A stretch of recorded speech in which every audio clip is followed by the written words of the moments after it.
പാർട്ടോ yes. ഈ YouTube വ്ളോഗേഴ്സിനെയൊക്കെ നമ്മൾ ഒരുപാട് കണ്ടിട്ടുണ്ട്. ചിലരൊക്കെ നമ്മുടെ ഫേവറേറ്റ് ആയിരിക്കാം, ചിലരൊക്കെ നമുക്ക് താല്പര്യമില്ലാത്തവരായിരിക്കാം. ഈ ഫുള്ള് സ്വകാര്യതകളൊക്കെ കൊണ്ടുവന്ന് യൂട്യൂബിലിട്ട് അത്തരത്തിൽ ഈ പ്രകസനം കാണിക്കുന്നവരോടൊന്നും എനിക്ക് വലിയ താല്പര്യമില്ല. ഈ അടുത്ത കാലത്ത് ഞാൻ ശ്രദ്ധിച്ച ഒരു യൂട്യൂബേഴ്സാണ് പ്രവീൺ പ്രണവ്. 4 മില്യൺ സബ്സ്ക്രൈബേഴ്സ് അവർക്കുണ്ട് എന്നാണ് എനിക്ക് തോന്നുന്നത്. അവരവരുടെ അച്ഛൻ, അമ്മ, അനിയൻ, ചേട്ടൻ, ഭാര്യ, അവരവരുടെ ഫാമിലി കാര്യങ്ങളൊക്കെ എടുത്ത് നോക്കും. ആ മൃദുല എന്ന് പറയുന്ന പെൺകുട്ടി ഗർഭിണിയായിരുന്നു. ആ പെൺകുട്ടിയെ ഗവൺമെൻറ് ഹോസ്പിറ്റലിൽ പ്രസവിച്ചു എന്ന് പറഞ്ഞുകൊണ്ട് ആ പെൺകുട്ടിക്കെതിരെ ഭയങ്കര രീതിയിലുള്ള സൈബർ അറ്റാക്ക് ഉണ്ടായി. അതായത് നിനക്ക് ഗോവയിൽ പോകാൻ പണമുണ്ട്, മറ്റ് സ്ഥലങ്ങളിൽ ഹണിമൂണിന് പോകാൻ പണമുണ്ട്, മാളിൽ പോകാൻ പണമുണ്ട്, ഭാര്യയെ പ്രൈവറ്റ് ഹോസ്പിറ്റലിൽ കാണിക്കാൻ നിനക്ക് പണമില്ല എന്നൊക്കെ ചോദിച്ചുകൊണ്ട്. പിന്നീട് ഇവരുടെ കുടുംബത്തിലെ അച്ഛനും അമ്മയും അനിയനെയും ഒന്നും പിന്നീട് കാണാനില്ല.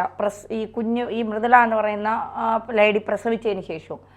അപ്പോൾ എന്താണ് സംഭവിച്ചത്? ആളുകൾക്ക് മറ്റുള്ളവൻ്റെ ജീവിതത്തിൽ കയറി തലയിടാനുള്ള ഒരു ത്വര. എന്താണ് നിങ്ങളുടെ ജീവിതത്തിൽ സംഭവിച്ചത് എന്നൊക്കെയുള്ള അത് ഇവർ തന്നെ ഉണ്ടാക്കിയതല്ലേ? സ്വകാര്യതെല്ലാം ഇങ്ങനെ യൂട്യൂബിലൂടെ വിളമ്പി ഇപ്പോൾ ആളുകൾക്ക് എന്താണ് നിങ്ങളുടെ വീട്ടിൽ, അതായത് ഒരു കുടുംബമാകുമ്പോൾ പ്രശ്നങ്ങളെല്ലാം ഉണ്ടാവും. അമ്മയും മരുമോളും തമ്മിൽ പ്രശ്നം ഉണ്ടാകും, അല്ലെങ്കിൽ അച്ഛനും മക്കളും തമ്മിൽ പ്രശ്നമുണ്ട്. അതൊക്കെ സ്വാഭാവികമാണ്, എല്ലാ കുടുംബത്തിലും ഉള്ളത് തന്നെയാണ്. ഭാര്യയും ഭർത്താവുമാകുമ്പോൾ പ്രശ്നങ്ങളുണ്ടാകും. എല്ലാ കാര്യങ്ങളും സോഷ്യൽ മീഡിയയിലിട്ട് വിളമ്പുന്നവർക്ക് ഇതൊരു പാഠം കൂടിയല്ലേ? പാഠം കൂടിയാണെന്ന് പറയാം. ഞാനിതിൻ്റെ 2 വശങ്ങളും പറയാൻ വേണ്ടി വിചാരിക്കുന്നു. കാരണം ഇതിൻ്റെ പോസിറ്റീവ് വശവും ഇതിൻ്റെ നെഗറ്റീവ് വശവും കൂടി പറയാം എന്നാണ് കരുതുന്നത്. യഥാർത്ഥത്തിൽ ഇവിടെ എന്താണ് സംഭവിച്ചത്? യഥാർത്ഥത്തിൽ ഈ പ്രവീൺ പ്രണവ് എന്ന് പറയുന്ന യൂട്യൂബ് ചാനൽ അദ്ദേഹത്തിൻ്റെ ഫാമിലി വ്ളോഗുമായി ബന്ധപ്പെട്ട് കുറേ കാലമായി മുന്നോട്ട് വരുന്നൊരു ചാനലാണ്. അവിടെ ഒരുപാട് ആളുകൾ അദ്ദേഹത്തിന് സബ്സ്ക്രൈബേഴ്സ് ഉണ്ട്. അദ്ദേഹം മൃദുലയുമായി, അദ്ദേഹത്തിൻ്റെ ഭാര്യയുമായിട്ടുള്ള ജീവിതം, അവരുടെ കുടുംബകാര്യങ്ങളൊക്കെ പങ്കുവെച്ചുള്ള നല്ലൊരു ഫാമിലി വ്ളോഗാണ് അവർ ചെയ്തുകൊണ്ടിരിക്കുന്നത്. ഇവിടെ ഇപ്പോൾ ഉയർന്നു വന്ന വിഷയം എന്ന് പറയുന്നത് മൃദുല ഗർഭിണിയായ സമയത്ത് പ്രസവം ഗവൺമെൻറ് ഹോസ്പിറ്റലിൽ വെച്ചാണ് നടത്തിയത്. ഈ ഗവൺമെൻറ് ഹോസ്പിറ്റലിൽ വെച്ച് നടത്തിയ സമയത്ത് ഇതിൽ ഉള്ള ഇതൊരു വീഡിയോ ആയിട്ടൊക്കെ വന്ന സമയത്ത്, അറിഞ്ഞ സമയത്ത് ഒരുപാട് ആളുകൾ വന്ന് ഇവരെ തെറിവിളിക്കുകയാണ്. തെറിവിളിക്കുന്നത്, നിങ്ങൾ എന്തിനാണ് ഗവൺമെൻറ് ഹോസ്പിറ്റലിൽ കൊണ്ടുപോയത്? നിങ്ങൾക്ക് ഇത്രയും പണമില്ലേ? നിങ്ങൾക്ക് ഗോവയിൽ പോയി ടൂർ പോകാൻ പണമുണ്ട്, നിങ്ങൾക്ക് ആസ്വദിക്കാൻ പണമുണ്ട്, നിങ്ങൾ ലക്ഷങ്ങൾ പൊടിക്കുന്നുണ്ട്, നിങ്ങൾ എന്നിട്ട് സ്വന്തം ഭാര്യയെ ഗവൺമെൻറ് ഹോസ്പിറ്റലിലേക്കാണോ പറഞ്ഞയച്ചത് എന്നൊക്കെ ചോദിച്ച് വ്യക്തിപരമായൊക്കെ എന്താണ് അറ്റാക്ക് ചെയ്യാണ്. യഥാർത്ഥത്തിൽ ഒരു കാര്യം എന്ന് പറയുന്നത് ഇവരുടെ കുഞ്ഞിനെ എവിടെ പ്രസവിക്കണം തീരുമാനിക്കുന്ന അവരാണ്. ഒന്ന്. രണ്ടാമത്തത്, ഈ ഗവൺമെൻറ് ഹോസ്പിറ്റൽ എന്തോ മോശമാണ് എന്നുള്ള ഒരു പ്രചാരണം ആണ് ആളുകൾക്കിടയിൽ കൊടുത്തുകൊണ്ടിരിക്കുന്നത്. ഞാൻ ചോദിക്കട്ടെ, സാധാരണക്കാരായ ആളുകളെല്ലാം തന്നെ പോകുന്നത് എവിടെയാണ്? ഗവൺമെൻറ് ഹോസ്പിറ്റൽ തന്നെയാണ്. കാരണം ഇപ്പോൾ ഈ സൂപ്പർ സ്പെഷ്യാലിറ്റി ഹോസ്പിറ്റലുകളും എല്ലാം ഗവൺമെൻറ് തലത്തിൽ തന്നെ വളരെ മികച്ച രീതിയിലുണ്ട്. ഇപ്പം തിരുവനന്തപുരത്ത് SIT അതുപോലെ തന്നെ നമ്മൾ ഈ ക്യാൻസറുമായി ബന്ധപ്പെട്ടൊക്കെ അതെ RCCയിലാണ് പോകുന്നത്. ശ്രീ ചിത്ര തിരുനാൾ പിന്നെ എന്താണ് മെഡിക്കൽ സെൻ്റർ അടക്കമുള്ള സംവിധാനങ്ങൾ നമുക്കുണ്ട്. കോഴിക്കോട് മെഡിക്കൽ കോളേജും അതുപോലെ ഒരുപാട് ഇപ്പം തൃശ്ശൂർ മെഡിക്കൽ കോളേജും ഉൾപ്പെടെ ഒരുപാട് മെഡിക്കൽ കോളേജുകൾ എന്താണ് ഈ ഇത്തരം വിഷയങ്ങളുമായി ബന്ധപ്പെട്ട് മുമ്പിൽ നിൽക്കുന്ന മെഡിക്കൽ കോളേജുകളാണ്. ഒരു വലിയ ഓപ്പൺ ഹാർട്ട് സർജറി വരെ ഇവിടെ നടക്കുന്നു, അവയവമാറ്റ ശസ്ത്രക്രിയ നടക്കുന്നു, കരൾമാറ്റ ശസ്ത്രക്രിയ നടക്കുന്നു. ചിലപ്പോൾ ചില സ്വകാര്യ ഹോസ്പിറ്റലുകളിൽ നിന്ന് നടക്കാത്ത കേസ് പോലും അതിവിദഗ്ധരായിട്ടുള്ള ഗവൺമെൻറ് ഡോക്ടർമാരുടെ അടുത്ത് നടക്കുന്നു. പിന്നെ ഗവൺമെൻറ് ഹോസ്പിറ്റലിലെ പ്രൊഫസർമാരെന്ന് പറയുന്നത് വളരെ കൃത്യമായി കാര്യങ്ങൾ കൈകാര്യം ചെയ്യാൻ അറിയാവുന്ന ആളുകളാണ്. അവർക്ക് അഴിമതിയുണ്ട്, അവർ ചിലപ്പോൾ വീട്ടിൽ നിന്ന് പരിശോധിക്കുന്നുണ്ടാവാം, അവർ പൈസ വാങ്ങുന്നുണ്ടായിരിക്കാം, ചിലപ്പോൾ ചില മെഡിക്കൽ നെഗ്ലിജൻസ് ഒക്കെ ഉണ്ടായിരിക്കാം. അതൊക്കെ മാറ്റി നിർത്തിയാൽ വളരെ കഴിവുള്ള ആളുകളാണ് ഈ ഗവൺമെൻറ് പ്രൊഫസർമാർ എന്ന് പറയുന്നത്. എത്ര വലിയ സെലിബ്രിറ്റി ആണെങ്കിലും പണക്കാരനാണെങ്കിലും ചില വിഷയങ്ങൾ വരുന്ന സമയത്ത് ഇത്തരം ഗവൺമെൻറ് പ്രൊഫസർമാരോട് അഭിപ്രായം ചോദിക്കുന്നത്. മാത്രമല്ല സ്വകാര്യ ഹോസ്പിറ്റലുകൾ വിളിച്ചു കൊണ്ടുപോകുന്നതും ഇവർ തന്നെയാണ്. അപ്പം ഈ ഗവൺമെൻറ് ഹോസ്പിറ്റൽ എന്ന് പറയുന്നത് ഇപ്പം സൗകര്യങ്ങളെല്ലാം ഉണ്ട്, പല പ്രശ്നങ്ങളുമുണ്ട്. എങ്കിൽ പോലും പ്രസവത്തിന് വേണ്ടി മാത്രമുള്ള ഹോസ്പിറ്റലിലേക്കാണ് ഇവരുടെ കുഞ്ഞിനെയും കൊണ്ട് പോയത്. അതിനകത്തേക്ക് മറ്റുള്ള ആളുകൾ തലയിട്ടുകൊണ്ട് അഭിപ്രായം പറയുകയും ഇവരെ വ്യക്തിപരമായി ആക്ഷേപിക്കുകയും ചെയ്യുന്നതൊന്നും ശരിയായ നിലപാടല്ല. ഒന്ന്. രണ്ടാമത്തത്, കുഞ്ഞ് പിറന്നതിന് ശേഷം ഇവർ അടിച്ചു പിരിഞ്ഞു, ഇവരുടെ വീട്ടിൽ പ്രശ്നമാണ് എന്നൊക്കെ തരത്തിലുള്ള ചർച്ചകൾ നടക്കുന്നത്. അത് ആ കുഞ്ഞിനെ കൂടി ഹരാസ് ചെയ്യുന്ന ഒരു കാര്യമാണ്. അത്തരത്തിലുള്ള ചർച്ചകൾ കൊണ്ടുപോവുക എന്ന് പറയുന്നത് ഇതൊരു വലിയ ചർച്ചയായി മാറി.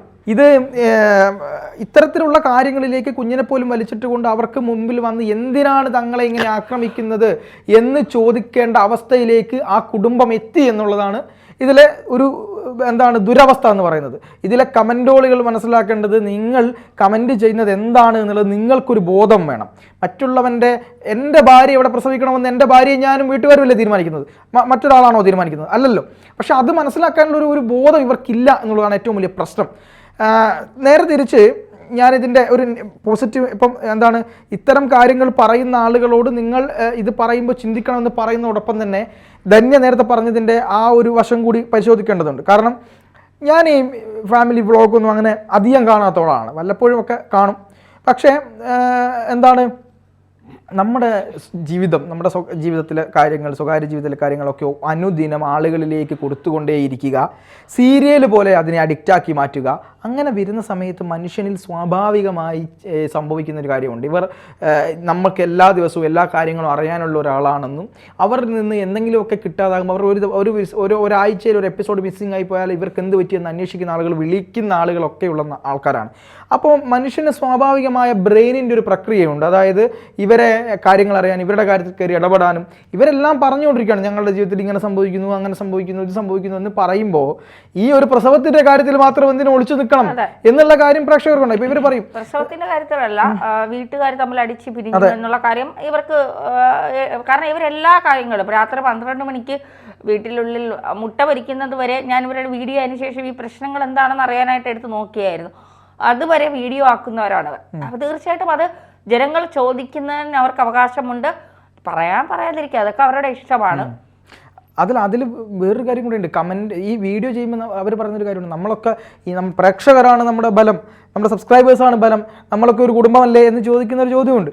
ശരിയാണ്, നമ്മൾക്കൊരു കുടുംബമാണെങ്കിൽ ആ കാര്യങ്ങളെല്ലാം ചോദിക്കാനുള്ള അവകാശം മറ്റുള്ളവർക്കുമുണ്ട്, ഈ കമൻറ്റോളികളെന്ന് വിശേഷിപ്പിക്കുന്ന ആൾക്കാർക്കുമുണ്ട്. പക്ഷേ പലപ്പോഴും നമ്മൾ പറയാറുണ്ട്, ഒരു കാര്യവും ഇല്ലാതെ ഒന്നുമില്ലാതെ ഞാനൊരു ഫേസ്ബുക്കിൽ ഒരു ഫോട്ടോ ഇടുകയാണെങ്കിൽ അതിനടിയിൽ വന്ന് തെറി വിളിക്കുന്ന ആളുകളെ പോലെ അല്ല ഇത്. ഫാമിലി വ്ളോഗ്സ് ചെയ്തവർ പൈസ നേടുന്നുണ്ടെങ്കിൽ, പൈസ ഉണ്ടാക്കുന്നുണ്ടെങ്കിൽ, ഇത്തരം പ്രവണതകളെ പരിപോഷിപ്പിക്കുന്നുണ്ടെങ്കിൽ അവരുടെ ജീവിതത്തിൽ ഇടപെട്ട് ഇത്തരം തെറികൾ കേൾക്കേണ്ടി വരും എന്നുള്ളത് ഒരു നഗ്നമായ സത്യം തന്നെയാണ്. അതിനെ തടഞ്ഞു വെക്കാൻ കഴിയില്ല. അത് മനുഷ്യൻ്റെ ഒരു ഈ ബ്രെയിനിൻ്റെ ഒരു ഫങ്ഷനിങ് അങ്ങനെയാണ് ചെയ്തു വെച്ചിരിക്കുന്നത്. എന്തുകൊണ്ടാണ് ഫാമിലി വ്ളോഗ്സ് ഇത്രയും ഹിറ്റാവുന്നതെന്ന് ശ്രദ്ധിച്ചിട്ടുണ്ടോ? കേൽ ബ്രോ ബൈജു എന്ന് പറയുന്ന ഒരു ഫാമിലി ബ്ലോഗ് ഉണ്ട്. അതായത് ഇന്ത്യയിൽ തന്നെ ഏറ്റവും കൂടുതൽ സബ്സ്ക്രൈബേഴ്സ് ഉള്ള ഫാമിലി ബ്ലോഗാണ് മലയാളത്തിലുള്ള കണ്ണൂരുകാരനായുള്ള ഋത്തിക് ബൈജുവിൻ്റെ അത് കേൽ ബ്രോ ബൈജു ഋത്തിക് എന്നാണ് പറയാ. ബിജു എന്നും പറയും, ബൈജു എന്നും പറയും. ചിലർ ബിജു എന്ന് പറയും, ചിലർ ബൈജു എന്ന് പറയും. അദ്ദേഹത്തിനെ രണ്ടും വിളിക്കാറുണ്ട്. അപ്പോൾ അങ്ങനെ ആ വ്ളോഗ്, ആ ഒരു യൂട്യൂബ് ചാനലുമായി ബന്ധപ്പെട്ട് അദ്ദേഹവുമായി ബന്ധപ്പെട്ട് അദ്ദേഹത്തിന് കുറച്ച് പ്രശ്നങ്ങളുണ്ടായി. അദ്ദേഹത്തിൻ്റെ ഭാര്യയുടെ പല്ല് ഉന്തിയിട്ടാണ്, അതെന്തുകൊണ്ട് നിങ്ങൾ നേരെയാക്കുന്നില്ല, കന്നഡയാണ് അദ്ദേഹത്തിൻ്റെ ഭാര്യയുടെ സ്ഥലം എന്നൊക്കെ തുടങ്ങി അദ്ദേഹത്തിന് പല ബുദ്ധിമുട്ടുകളും പ്രശ്നങ്ങളൊക്കെ അദ്ദേഹത്തിന് അനുഭവിക്കേണ്ടി വന്നിട്ടുണ്ടായിരുന്നു ഈയിടെ. ഇത് ഈ പറഞ്ഞ പോലെ ഏറ്റവും കൂടുതൽ സബ്സ്ക്രൈബേഴ്സ് ഇത്തരം ഫാമിലി വ്ളോഗിന് വരുന്നത് മലയാളിയുടെ ഒരു തരം മാനസികാവസ്ഥ കൊണ്ടാണ്. എന്താണെന്നറിയോ? സത്യമാണത്. കാരണം മറ്റുള്ളവന്റെ വീട്ടിൽ എന്ത് നടക്കുന്നു എന്നറിയാനുള്ള ആകാംക്ഷയും ത്വരയും അത് കണ്ടറിയാനുള്ളതും അതെ, ഇതൊക്കെയാണ് അവരെ. എന്നിട്ട് അവരെ സബ്സ്ക്രൈബൊക്കെ ചെയ്യും. നമ്മൾ ചാനലൊക്കെ സബ്സ്ക്രൈബൊക്കെ ചെയ്ത് അവരെ നിരന്തരം കാണുകയും അവരോടൊപ്പം നിൽക്കുകയും ചെയ്തിട്ട് അതേ ആളുകൾ തന്നെ ഇവരെ തെറി വിളിക്കും. അപ്പം നമ്മുടെ ഒരു മലയാളിയുടെ സംസ്കാരമാണ്. മലയാളികൾ ഇപ്പം മലയാള സിനിമാ നടന്മാർ ഹേമ കമ്മിറ്റി റിപ്പോർട്ട് വന്നു. ഹേമ കമ്മിറ്റി റിപ്പോർട്ട് വന്നപ്പോൾ ഹേമ കമ്മിറ്റിയിൽ പേര് പോലും വരാത്ത എത്രയോ നടന്മാരുണ്ട്. ഈ നമ്മൾ 100 നടന്മാരുണ്ടെങ്കിൽ അതിൽ 90 നടന്മാരുടെയും പേര് ഹേമ കമ്മിറ്റിയിൽ വന്നിട്ടില്ല. സത്യം പറയാൻ വന്നിട്ടില്ല. പക്ഷേ മലയാളത്തിലെ നടന്മാർ തീർത്ത് പോക്കാണ് എന്നുള്ള പേരിൽ മലയാള സിനിമയ്ക്കകത്ത് നടന്മാരെ മൊത്തം തെറി വിളിച്ച് അവൻ്റെ കുടുംബത്തെയും അവൻ്റെ 2 തലമുറയെയും വരെ തെറി വിളിച്ച ആളുകളാണ് ഈ ഇരിക്കുന്നതെന്ന് പറയുന്നത്. കാരണം ഇവരൊക്കെ കാണുകയും കേൾക്കുകയും ഇവരുടെ സിനിമ എൻ്റർടൈൻമെൻറ്റ് ചെയ്യുകയും ഒക്കെ ചെയ്യുമ്പോഴും ഉള്ളിലുള്ള പേഴ്സണൽ ജലസി മലയാളിക്ക് ഒരിക്കലും വിട്ടുപോകില്ല. അത് ഇങ്ങനെ പ്രകടിപ്പിച്ചുകൊണ്ടിരിക്കും. അപ്പോൾ അതുപോലെ ഈ ഫാമിലി വ്ളോഗിലൊക്കെ ഇതാണ് സംഭവിച്ചുകൊണ്ടിരിക്കുന്നത്. പക്ഷേ ന്യായത്തിൻ്റെ ഭാഗത്തു നിന്ന് ചിന്തിക്കുമ്പോൾ, ധാർമ്മികമായി ചിന്തിക്കുമ്പോൾ നമ്മുടെ ഭരണഘടന അർത്ഥം ചിന്തിക്കുമ്പോൾ മറ്റൊരുത്തൻ്റെ കാര്യത്തിലേക്ക് നമുക്ക് കടക്കാനുള്ള അവകാശമില്ല, അവരെ വ്യക്തിപരമായി ആക്രമിക്കാനോ വ്യക്തിപരമായി കമൻ്റ് ഇടാനുള്ള അവകാശമില്ല. പക്ഷേ ഇതിനെയൊക്കെ പ്രോത്സാഹിപ്പിക്കുന്ന രീതിയിൽ ഇത്തരം വ്ളോഗർമാർ അവരുടെ ഫാമിലി വ്ളോഗ് എടുത്തോളൂ, പക്ഷേ രാത്രി 12 മണിക്കും 1 മണിക്കും ഒക്കെ ഇരുന്ന് വ്ളോഗ് ചെയ്ത് ഇങ്ങനെ ഒരു അസമയം ഉണ്ടോ എന്നൊക്കെ ചോദിക്കും. പക്ഷേ അതല്ല ഞാൻ ഉദ്ദേശിക്കുന്നത്. അവരുടെ പേഴ്സണൽ കാര്യങ്ങളെല്ലാം ചേർന്ന് ഇങ്ങനെ വ്ളോഗ് ചെയ്തിടുമ്പോൾ ആളുകൾക്ക് അത്തരത്തിലൊരു മാനസികാവസ്ഥയിലേക്ക് ആളുകളെ എത്തിക്കും എന്നുള്ളത് കൂടി നിങ്ങൾ മനസ്സിലാക്കണം. അത് ആ ഒരു സന്ദേശം ഒന്ന് ആളുകളിലേക്ക് എത്തിക്കുക എന്നുള്ളത് കൊണ്ടാണ് നമ്മളിത് ചർച്ച ചെയ്തത്. തീർച്ചയായും.